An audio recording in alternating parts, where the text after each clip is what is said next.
Everyone, कैसे हैं आप सब लोग। आई होप आप सब लोग बहुत अच्छे होंगे। आज का ब्लॉग शुरू हो रहा है मॉर्निंग से, जब मैं हस्बैंड के लिए लंच तैयार कर रही थी। सुबह के सारे काम निपट गए थे, झाड़ू पोछा और बच्चों को दूध वगैरह देना, ये सब काम हो गए थे। दैन उसके बाद ये था, मैंने सब्जी छौंक दी और रोटियां सेकना शुरू कर दी, क्योंकि ना हस्बैंड का ये है सही टाइम पे लंच बन जाता है ना, तो फिर मैं पूरे टाइम के लिए एकदम रिलैक्स हो जाती हूँ। और मेरे को अभी ऑफिस नहीं जाना है क्योंकि मेरी स्ट्राइक चल रही है, तो ये है कि अभी रिलैक्स मोड में सारे काम चल रहे हैं और मैं सोच रही हूँ कुछ एक्स्ट्रा काम निपटा लूँ, क्योंकि आज है स्ट्राइक का दूसरा दिन। ठीक है जी, तो मेरा प्लान ये था कि मैं बच्चों को थोड़ा सा कहीं घुमा लाऊं, क्योंकि काफ़ी टाइम से वो कहीं गए नहीं हैं। और जब से उनके स्कूल की छुट्टियां लगी हैं तब से दोनों जिद कर रहे हैं कि माँ हमको घूमने ले चलिए, घूमने ले चलिए, कहीं ले चलिए। तो मैंने सोचा चलो ठीक है, मैं तुम लोगों को घुमाने ले चलती हूँ। और फिर मुझे मौका भी मिल गया, क्योंकि देखिए स्ट्राइक में ये है ऑफिस जाना नहीं होता है, और स्ट्राइक में जाना होता है तो थोड़ी बहुत देर के लिए, 1-2 घंटे के लिए ये है मैं चली जाती हूँ। बाकी ये है कि जिस दिन मुझे मौका मिल गया उस दिन मैं पूरे टाइम के लिए भी जाऊँगी। और जैसा कि आप सब लोगों को पता है कि मैं अपना वेट लॉस और हेयर ग्रोथ जर्नी आप लोगों के साथ शेयर कर रही हूँ, और डेली कुछ ना कुछ जो भी मैं प्लान करती हूँ या जो भी मैं करती हूँ अपनी हेयर ग्रोथ और वेट लॉस के लिए, वो मैं आप लोगों के साथ शेयर करती हूँ। तो आज मैंने हेल्दी डाइट में लिया था सत्तू, क्योंकि देखिए मैंने बना के अभी रख दिया था। मैंने सोचा जैसे ही मैं काम से निपट जाऊंगी देन मैं सत्तू खा लूँगी। और ये बात और है कि अगर मैं अभी बनाती नहीं हूँ, मैं सोचती काम निपटा लूँ देन उसके बाद खाऊंगी और बनाऊंगी भी, तो बाद में ये लगने लगता ना कि अरे यार अब रहने दे, तो नहीं बनाती हूँ, रोटी ही खा लेती हूँ। तो इसीलिए मैंने पहले ही बना के रख दिया। ठीक है जी। अब उसके बाद कल मैंने बनाया था घी, तो जो घी की भगोनी थी ना, तो उसमें जो थोड़ा सा घी रह जाता है, अगर आप इस तरह से रोटियों को उसमें डाल के प्रेस कर देंगे तो ये है जितना भी घी एक्स्ट्रा उसमें बचा रहेगा थोड़ा बहुत, तो वो भी रोटी में आ जाएगा। तो मैं तो अक्सर करके ऐसा ही करती हूँ। और ना जब भी घी गर्म करती हूँ तो हमेशा एक बार की मतलब एक टाइम की रोटी मेरी ऐसे ही चिपड़ जाती है घी से। ठीक है जी। तो फिर बस मैंने रोटी बनाने के बाद फिर मैंने ये पूरा अच्छे से क्लीन कर लिया था काउंटर। और मेरी हमेशा की कोशिश रहती है, और आपने अक्सर करके देखा होगा, अगर मैं सुबह से लेकर शाम तक के लिए भी कहीं भी जाती हूँ, जैसे अगर ऑफिस के अलावा, तो फिर मैं हमेशा अपना घर नीट एंड क्लीन करके जाती हूँ, क्योंकि जब मैं वहाँ से लौट के आऊँगी कहीं से भी XYZ, तो थोड़ा सा थकावट हो ही जाती है। बाकी ऑफिस का काम तो ये है कि ऑफिस का काम डेली का होता है, तो आदत पड़ी हुई है। लेकिन अगर एक्स्ट्रा कहीं जाना पड़ जाए, जैसे आज बच्चों को घुमाने ले जाना था, तो कहीं ना कहीं जब मैं वहाँ से लौट के आऊँगी तो फिर थक जाऊँगी, तो फिर ऐसा लगेगा ना, मन ये करेगा कि नहीं यार अभी मतलब कुछ काम करने का मन नहीं कर रहा, थोड़ी सी थकान सी हो रही है, आराम कर लेते हैं। तो जब लौट के आऊँ तो इतना स्ट्रेस ना रहे कि मुझे ये भी करना है वो भी करना है। तो मैं जब भी घर से निकलती हूँ तो पूरा काम समेट के एक सा करके उसके बाद ही निकलती हूँ। अगर आप लोग भी घर से बाहर कहीं जा रहे हैं ना, 1 दिन के लिए या 2 दिन के लिए, या फिर मतलब मैं तो कहती हूँ कुछ घंटों के लिए ही जा रहे हैं, या फिर मार्केट भी कहीं जा रहे हैं ना, तो अपने घर का पूरा काम समेट के जाएं। क्योंकि देखिए जब लौट के आएंगे ना, तो एटलीस्ट आप जब घर को साफ़ सुथरा और चीज़ों को व्यवस्थित देखेंगे ना, तो आपका मन सुकून से भर जाएगा कि चलो घर मेरा एक सा है, बस रात का डिनर बना रहा है वो मैं बना लूँगी, कोई दिक्कत नहीं है। इधर घर में भी मैस मचा हुआ है, इधर आप थके हुए आए तो कहीं ना कहीं दिक्कत होती है। तो मैं तो अक्सर करके अगर मैं कहीं रुकने के लिए भी जाती हूँ ना 2-4 दिन के लिए, तो भी मैं घर एकदम ऐसा परफेक्ट करके जाती हूँ कि मैं जब लौट के आऊँ ना, तब मुझे उतना गंदा नहीं मिले जितना अगर मैं मैस मचा के जाऊँगी या फिर फैला के जाऊँगी या फिर फैला डला छोड़ के जाऊँगी तब मिलेगा। तो मेरी कोशिश हमेशा यही रहती है। अब आज भी मुझे जाना था, तो मैंने यही सोचा कि सारे काम पहले मैं अच्छे से साफ़ सफाई और ना बर्तन वगैरह सब अच्छे से नीट एंड क्लीन करके उसके बाद निकलूँ। यही किया मैंने, बर्तन धोने शुरू कर दिए थे। और बच्चों को पता भर चल जाए कि उनको कहीं जाना है, बस फिर तो उनका एक्साइटमेंट लेवल बहुत हाई होता है। उनको बार बार यही लगता है कितने बजे निकलेंगे माँ, कितने बजे जाएंगे। मैंने कहा काम निपट जाए, घर एक सा हो जाए, देन हम लोग चलते हैं। तो बस बच्चे भी थोड़ी सी ये है कि मदद करने में लग गए थे, क्योंकि देखो उनको लग रहा था ना कि जल्दी फ्री हो जाएंगे तो फिर जल्दी निकल चलेंगे। मैंने उनको क्लियर बोल दिया था घर के जब तक पूरे काम कंप्लीट नहीं होंगे तब तक मैं नहीं जाऊँगी। तो बस बच्चों को भी लगने लगा, जहाँ तहाँ कपड़े पड़े हुए थे उनके, तो उन्होंने उठा के एक से तह बना के रख दिए। और ना रूम में अगर कुछ कचरा पड़ा हुआ है तो झाड़ू लगा दिया था, और बाकी जो उनके बैग्स हैं, सामान है, वो सब सेट कर दिया था, क्योंकि उनको जाने की बहुत जल्दी थी। और खुद से तैयार भी हो गए थे। बस मेरे पास क्या काम बचा था, खुद तैयार होके निकलना। अब जहाँ मुझे बच्चों को घुमाने ले जाना था जू, तो वहाँ जो मेरा स्ट्राइक चल रही है वहीं पर टेंट लगा हुआ है, तो वहीं सब लोग धरना स्थल, एक प्रदर्शन जैसा वहीं पर होता है। ठीक है। तो फिर मैंने सोचा कि कुछ देर में वहाँ भी चलती हूँ, तो एक अटेंडेंस मेरी वहाँ पर भी लग जाएगी, देन बच्चों को वहीं से मैं घुमाने के लिए ले जाऊँगी। क्योंकि देखिए जब साथ वाले इतने लोग मेहनत कर रहे हैं तो कहीं न कहीं हमारा भी कंट्रीब्यूशन उसमें बनता है। हम आगे बढ़ के बिल्कुल आगे होके कोई काम नहीं कर पा रहे हैं, लेकिन सबका सहयोग करना हमारा फ़र्ज़ बनता है और हमें करना चाहिए। जब भी कभी हमारे यहाँ स्ट्राइक वगैरह होती है तो मैं हमेशा सबके साथ में ही खड़ी होती हूँ। हमारी हड़ताल का जो पंडाल लगा हुआ है वो ना मेरे घर से काफ़ी दूर है, तो मैं ये है जितने दिन हड़ताल चलती है ना कहीं ज़्यादा से ज़्यादा दिन जाने की कोशिश करती हूँ, कंट्रीब्यूट करने की कोशिश करती हूँ, बट दूर होने की वजह से कभी-कभी ऐसा भी हो जाता है कि नहीं भी जा पाती। तो बाकी लोगों को सबको पता है कि भाई इसको जब भी टाइम मिलता है ये आ जाती है, चाहे कितनी भी दूर हो। तो इसीलिए साथ वाले कभी ऐसे नहीं करते कि नहीं यार तुम क्यों नहीं आई, तुम क्यों नहीं आई, क्योंकि उनको पता है कि अभी 2 दिन हो गए, मैं कल भी पहुँच गई थी और आज भी मैं आ गई। फिर क्या था, मैं बच्चों को लेके वहीं जो पास में ज़ू था वहीं पर आ गई और मैंने सोचा चलो इन बच्चों को घुमा दिया जाए, क्योंकि बच्चे तो देखिए बच्चे ही हैं, उनको तो लगता ही है कि कहीं न कहीं घूमने को हमको मिल ही जाए। अच्छा, ग्वालियर का जो चिड़ियाघर है उसकी एक चीज़ मैं आपको बता दूं, अगर आप कहीं बाहर से मेरे ब्लॉग देख रहे हैं और कभी घूमने आने का प्लान कर रहे हैं तो शुक्रवार को, फ्राइडे को यह बंद रहता है। कभी भी इस तरह की प्लानिंग ना करें कि आप फ्राइडे को आएँ। और आप फूलबाग पहुँचेंगे तो फूलबाग के नज़दीक ही ये गांधी प्राणी उद्यान के नाम से चिड़ियाघर है। तो यहाँ पे बच्चों का आधा टिकट लगता है और जो बड़े हैं उनका पूरा टिकट लगता है। बड़े का लगता है 60 रुपये और बच्चों का लगता है 20 रुपये। ऐसे करके मैंने अपना और बिटिया रानी का टिकट ले लिया, देन उसके बाद हम लोगों ने अंदर एंट्री कर ली। अच्छा, एक चीज़ और अच्छी है, अगर आप कहीं जैसे बाहर से आते हैं तो रेलवे स्टेशन बिल्कुल नज़दीक है। तो रेलवे स्टेशन पे आप ट्रेन से उतरेंगे, देन उसके बाद ऑटो या टेम्पो आपको ना फूलबाग तक छोड़ देगा। वहीं के बिल्कुल पास में ही आपको यह चिड़ियाघर मिल जाएगा। तो अगर आप चाहते हैं अपने बच्चों को घुमाना या फिर आप ग्वालियर घूमने आ रहे हैं तो चिड़ियाघर ज़रूर देख के जाएँ। बहुत अच्छी जगह है, बहुत हरियाली वाली जगह है। अच्छा, ये हो सकता है कि आप बोर हो सकते हैं बट बच्चे फुल एंजॉय करेंगे, ये कंफर्म बात है।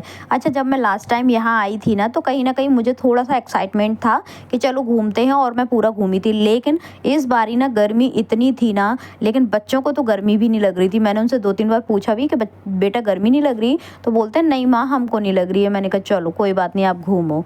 तो ऐसा करके तो इस बार मुझे ज़्यादा एक्साइटमेंट नहीं था और ना ही मुझे ये लग रहा था बस जल्दी से कैसे भी करके घर पहुँच जाएँ, क्योंकि गर्मी बहुत थी। और ना बच्चों को तो लगती नहीं है, लेकिन ये है बीच बीच में मैं बार बार उनको पानी पिलाती जा रही थी और बच्चे आराम से घूम रहे थे। मैंने सोचा अब आए हैं तो एटलीस्ट इनको पूरा घुमा ही दूं, देन उसके बाद घर चलेंगे। अब यहाँ पे 1 और 2 भालू थे जो मतलब अंदर की तरफ जा रहे थे, लेकिन बच्चे ना उनको देख के बार बार बुला रहे थे, सारे बच्चे जितने भी थे वो। और ये है ईमू। अच्छा, जो भी यहाँ पर जितने भी जानवर थे ना उनका सबका मैंने ऐसे करके ना उसमें जो टैग या टाइप का लगा रहता है ना, वो मैंने फ़ोटो खींच के उसके साथ में ही डालती जा रही थी, जिससे ना आप लोगों को भी कहीं ना कहीं उसकी जानकारी हो जाए कि भाई ये कौन सा पक्षी है या जानवर है या क्या है। ठीक है जी। तो अब ये देखिए, ये इसकी पता चोंच इतनी लंबी थी, इतनी बड़ी थी, इसको शुतुरमुर्ग बोलते हैं। और ना ये बिल्कुल हमारे पास में ही आ गए थे, ऐसे देख बच्चे बुला रहे थे ना तो बिल्कुल पास में ही आ गए थे। इन जानवरों को देख के कभी कभी तो मन में ये आ रहा था कि यार ये क्यों ही बंद है यहाँ पे, लेकिन फिर दिमाग में आया कि अगर यहाँ पर बंद नहीं होंगे तो बच्चे ज़िंदगी में कभी भी जानवरों की पहचान ही नहीं कर पाएंगे, केवल कॉपी किताबों में देखने के लिए रह जाएगा। तो जैसे हर सिक्के के 2 पहलू होते हैं ना, उसी तरह से ये है कि इसका भी अपना एक अलग पहलू है।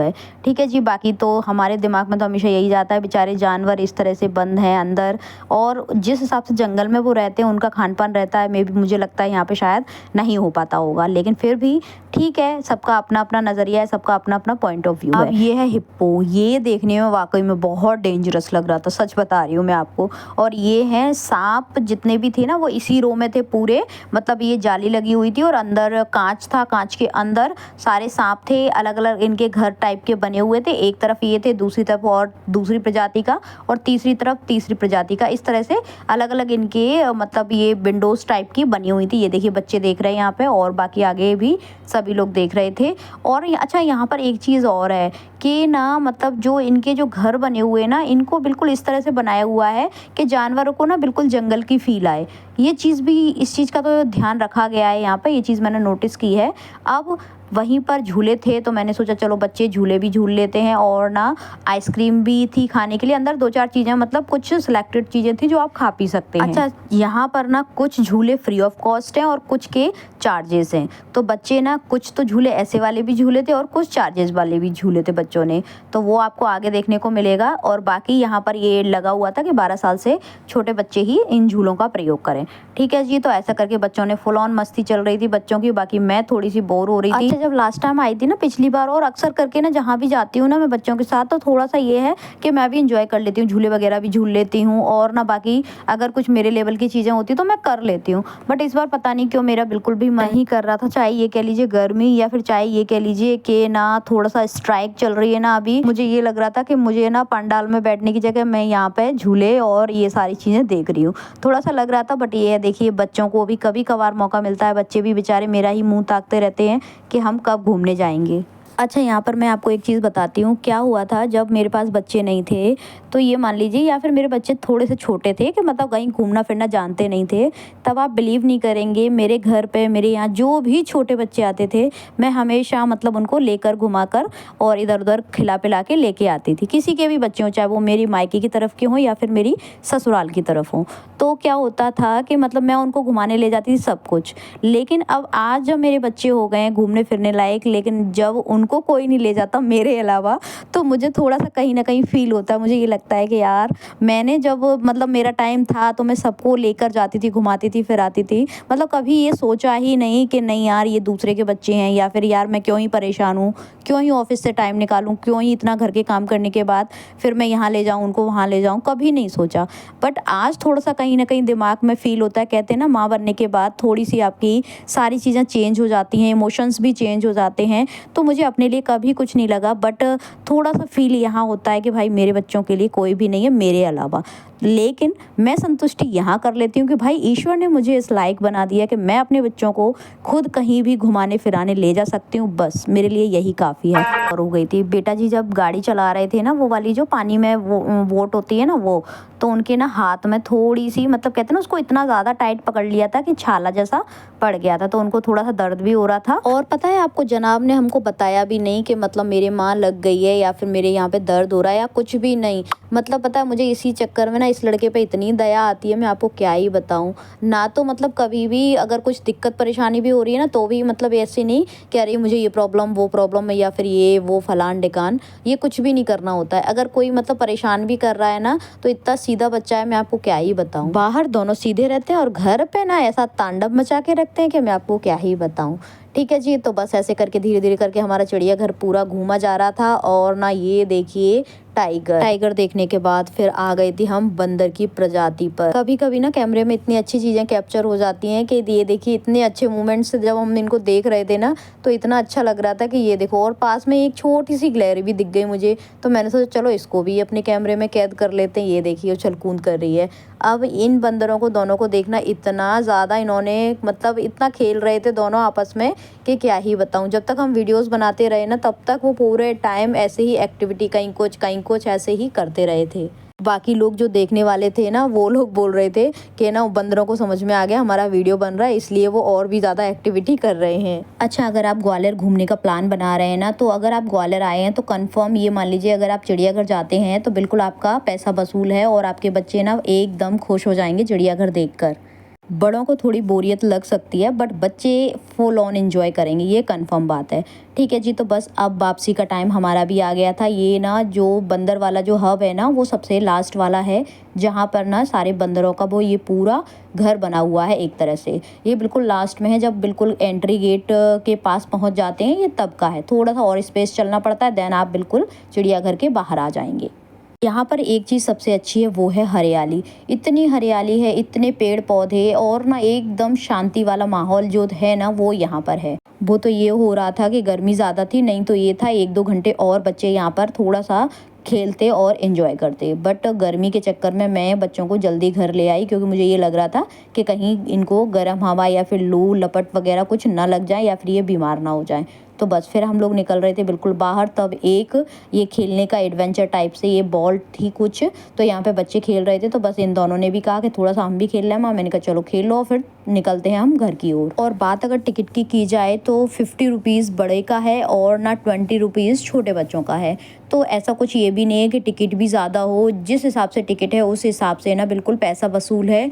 आप आराम से देखिए, अगर बच्चे आपके ना एंजॉय कर रहे हैं, अगर आप यहाँ पर बैठना भी चाहते हैं ना तो बैठने के लिए भी काफ़ी स्पेस है, जहाँ पर आप आराम से हरियाली के नीचे, पेड़ों के नीचे बैठ सकते हैं। आप अपनी आराम से बातें करिए, फ़ोन चलाइए और बच्चे आराम से अपना पूरा घूम फिर लेंगे। और अगर सेफ्टी पर्पज़ से देखा जाए ना तो काफ़ी सेफ्टी यहाँ पर चिड़ियाघर प्रबंधन जो भी है ना, जो इसको मैनेज करता है, उनके द्वारा किया गया है पूरा प्रॉपर तरीके से। उनको पता है कि भाई बच्चे आएंगे, तो उस हिसाब से बहुत सेफ्टी रखी गई है सारी चीज़ों की। और ना जब हम बिल्कुल लास्ट में निकल रहे थे तब ये 3 शेर यहाँ पर बिल्कुल एंट्री गेट पर ही हैं। तो मैंने एक वीडियो इनका भी शूट कर लिया थोड़ा सा। मैंने कहा ये बहुत सुंदर लग रहे थे तो इनका वीडियो बनाना तो बनता है। गर्मी बहुत हो रही थी। बेटा जी से पूछा आप कुछ खाओगे, तो बेटा जी ने कहा नहीं माँ, मैं तो घर पे ही चल के खाऊंगा, मुझे बहुत गर्मी लग रही है। लेकिन बिटिया रानी ने कहा मुझे पाव भाजी खानी है। तो मैंने सोचा चलो, सामने स्टॉल लगे हुए थे तो मैंने सोचा चलो इनको खिला देती हूँ।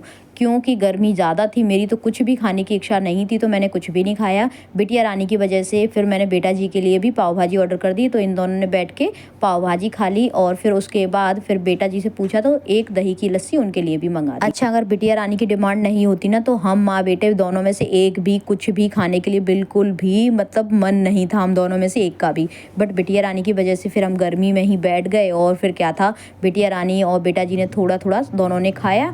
देन उसके बाद बेटा जी ने दही की लस्सी पी और उसके बाद हम निकल आए थे घर की ओर। और ना ये बार बार ये दिखा रहे थे, पहले तो बताया नहीं और जैसे ही मुझे पता चल गया फिर 2-3 बार इन्होंने दिखाया कि माँ मेरे ये लग गई है, माँ मेरे ये लग गई है।